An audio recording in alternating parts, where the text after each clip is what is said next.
ইরানে যুক্তরাষ্ট্র ও ইসরায়েলের হামলার ঘটনায় ব্রিটিশ প্রধানমন্ত্রী কিয়ার স্টারমারের ভূমিকার কড়া সমালোচনা করেছেন মার্কিন প্রেসিডেন্ট ডোনাল্ড ট্রাম্প। ব্রিটিশ সংবাদ মাধ্যম দ্য সানকে দেয়া এক সাক্ষাৎকারে মার্কিন প্রেসিডেন্ট বলেন, ইরান যুদ্ধ নিয়ে ব্রিটিশ প্রধানমন্ত্রী সহায়তা করছে না।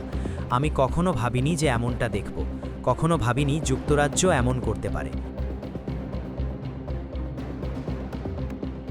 টেলিফোনে দেয়া সাক্ষাৎকারে ট্রাম্প আরও বলেন, দুই দেশের সম্পর্ক স্পষ্টতই আগের মতো নেই। এটা খুবই দুঃখজনক। সোমবার ১ মার্চ ব্রিটিশ পার্লামেন্টে দেশটির প্রেসিডেন্ট কিয়ার স্টারমার বলেন, আকাশ থেকে বোমা ফেলে শাসন ব্যবস্থা পরিবর্তনে যুক্তরাজ্য সরকার বিশ্বাস করে না। এরপরই মূলত যুক্তরাজ্য নিয়ে কড়া মন্তব্য করলেন মার্কিন প্রেসিডেন্ট।